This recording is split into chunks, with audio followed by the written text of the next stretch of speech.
ಭಾರತದಲ್ಲಿ ಅಭಿವೃದ್ಧಿಪಡಿಸಿರುವ ಮೊದಲ ನಾನ್ ಜಿಎಂಒ ಹೈ ಎಕ್ಸ್ಪಾನ್ಷನ್ ಪಾಪ್ಕಾರ್ನ್ ಮೆಕ್ಕೆಜೋಳ ಹೈಬ್ರಿಡ್ ಬಿತ್ತನೆ ಬೀಜವನ್ನು ಉಪರಾಷ್ಟ್ರಪತಿ ಸಿಪಿ ರಾಧಾಕೃಷ್ಣನ್ ಆಂಧ್ರಪ್ರದೇಶದಲ್ಲಿಂದು ಬಿಡುಗಡೆಗೊಳಿಸಿದರು.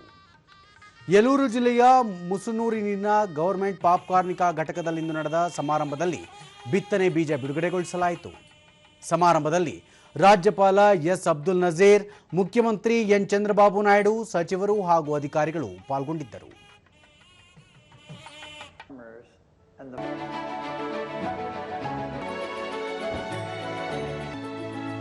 The most awaited moment of this historic occasion, a moment that marks a new.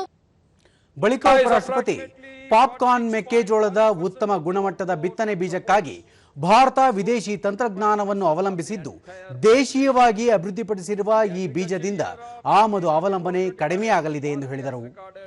ಈ ಹೊಸ ಬಿತ್ತನೆ ಬೀಜದಿಂದ ಭಾರತದಲ್ಲಿ ಪಾಪ್ಕಾರ್ನ್ ಉತ್ಪಾದನೆ ಹೆಚ್ಚುವುದರ ಜೊತೆಗೆ ವಿದೇಶಗಳಿಗೆ ಪಾಪ್ಕಾರ್ನ್ ಉತ್ಪನ್ನಗಳನ್ನು ರಫ್ತು ಮಾಡಲು ಅವಕಾಶ ಸಿಗಲಿದೆ ಎಂದರು.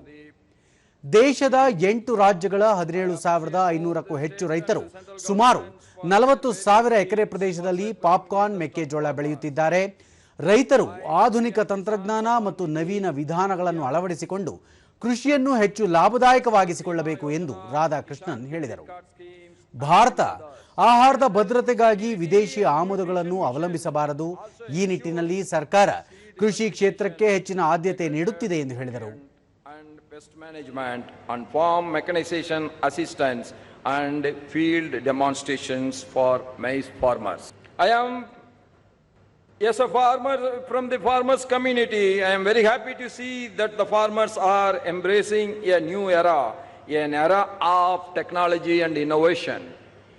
And the more happiness is that our farmers are coming forward and they are leading in it. The union government's Namo Drone Didi having an outlay of over rupees 1,200 crores for providing drones to women self-help groups, for providing rental services to farmers for the application of fertilizers and pesticides has yielded significant results all over the country. ಕಾರ್ಯಕ್ರಮದಲ್ಲಿ ಹಲವು ರೈತರನ್ನು ಸನ್ಮಾನಿಸಲಾಯಿತು.